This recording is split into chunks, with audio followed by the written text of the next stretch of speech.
Most famous serpent that we know is Satan. And let me correct immediately, we have no proof that the name Satan is linked to the serpent from the Bible or from Genesis. One thing we can be sure, if we talk about a serpent in the Bible or from Genesis, we talk about a Naga. And what is a Naga? A Naga is half of human, half of serpent. The Nagas was already existing before the creation of human. They are the oldest civilization on our planet. The legend tells us that we can find them back more on the east side from our world or on the west side from our world. In an old legend of the Nagas, they tell us before the fall of man that the Nagas was going in a deep, deep sleep.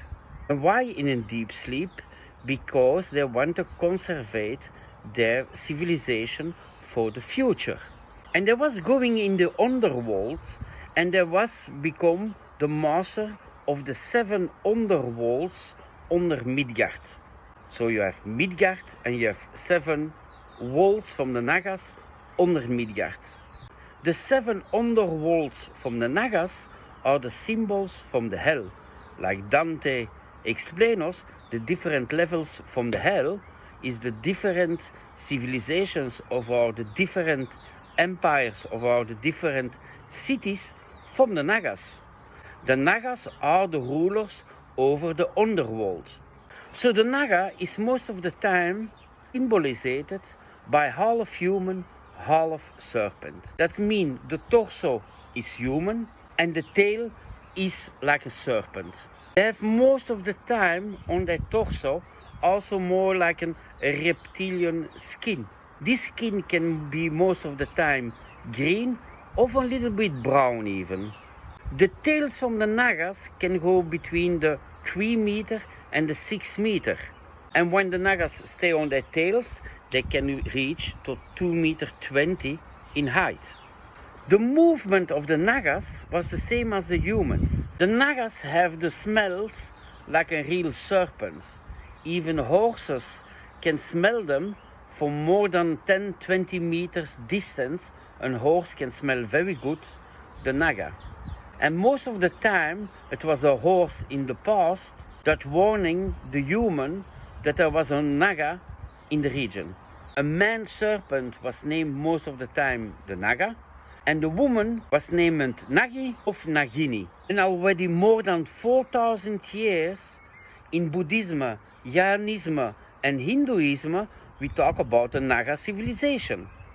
Also in different mythologies, in the Greek mythology, in the Egyptian mythology, and in the South America mythology from Peru, the Aztecs, Mayas, and so on, we find back different Nagas in their stories.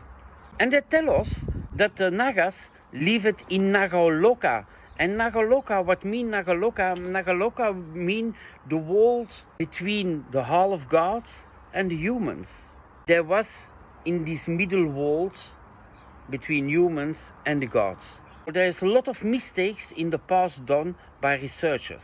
Because some researchers say that the Nagas are also the Naiades. The Naiades are the spirits of the sources, they are the spirits from the rivers. The spirits from the rivers and the water sources was also sometimes seen as half human, half serpent. But the human make there the mistake. It was not the serpent tail, but it was a fish tail. There's a difference between the Naiades and the Nagas, and some researchers confuse them to say that the Naiades are the Nagas, but that's not true. There are 2 different civilizations.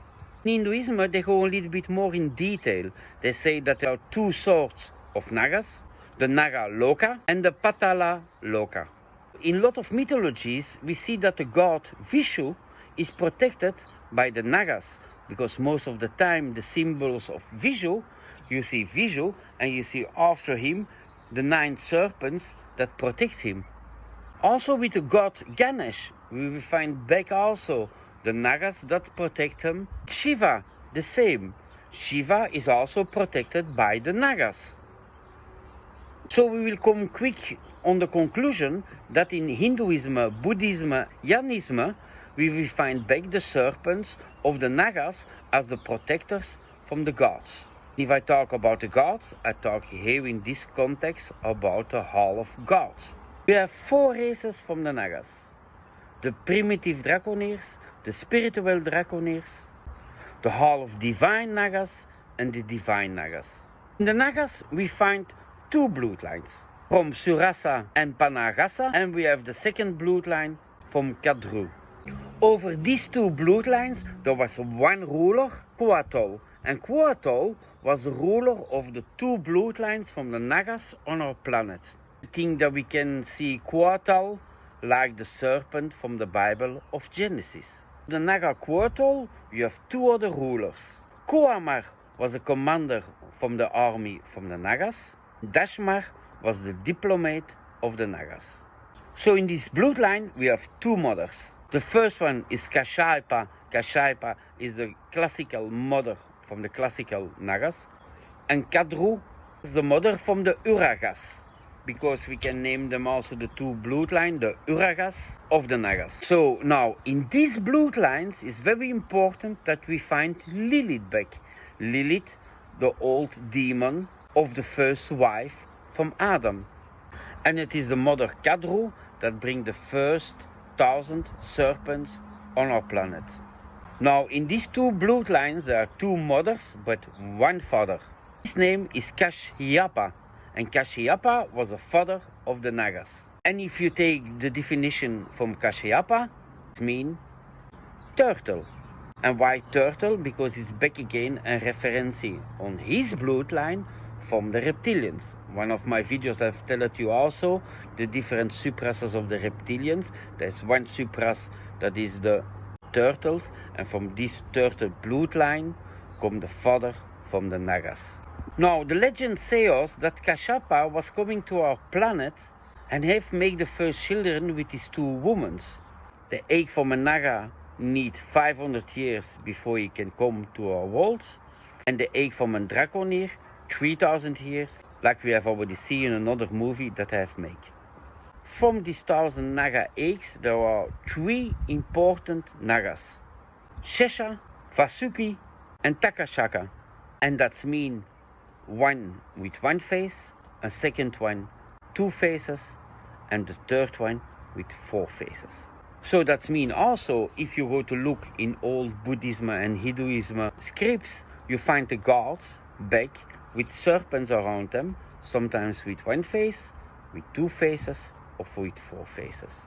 And the big divine gods was protected by the 9 serpents. Now in these first 1,000 eggs, we find also back the bloodline from the cobras. If there was an egg from a cobra, you will find it back in the bloodlines from the cobra egg pearls. These pearls was a symbol of the special cobra Nagas. It was a little bit like the elite group.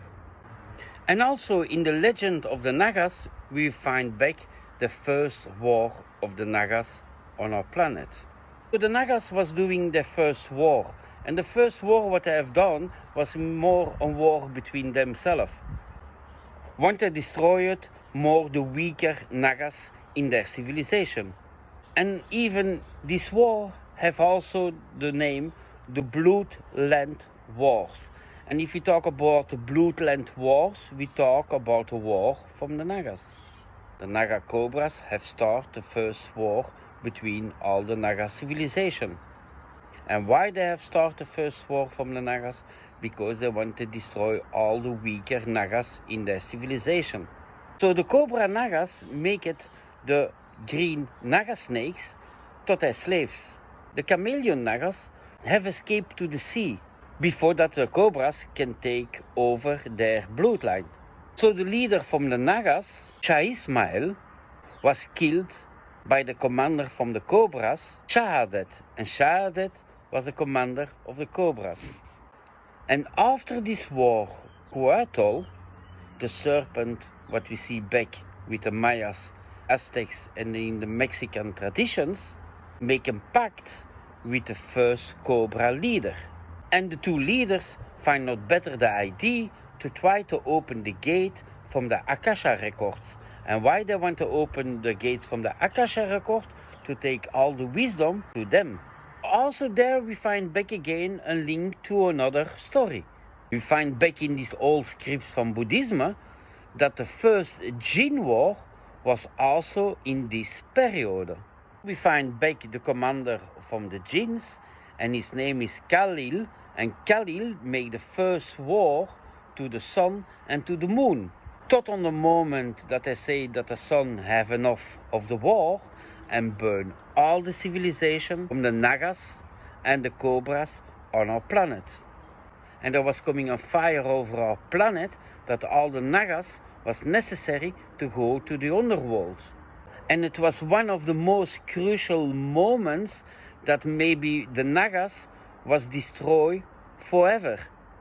But it was not happening because they find an escape to the underworld. And with the knowledge from the Akasha records, they have survived in the underworld.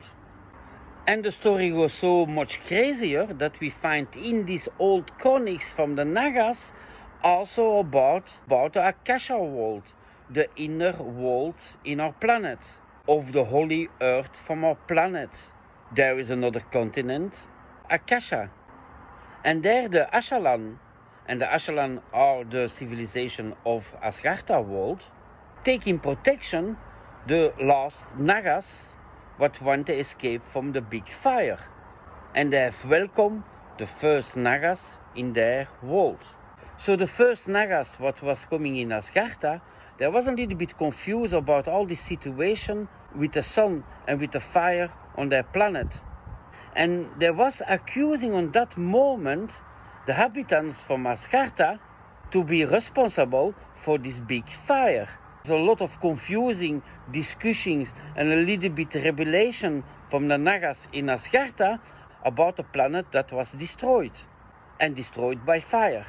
For this that the Nagas talking about the first war that have destroyed by fire.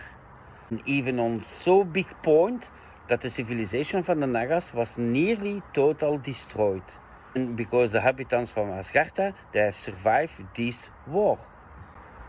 And even today, nog always the Nagas believe that the Ashalans from Asgartha are big liars and have provoked this first war.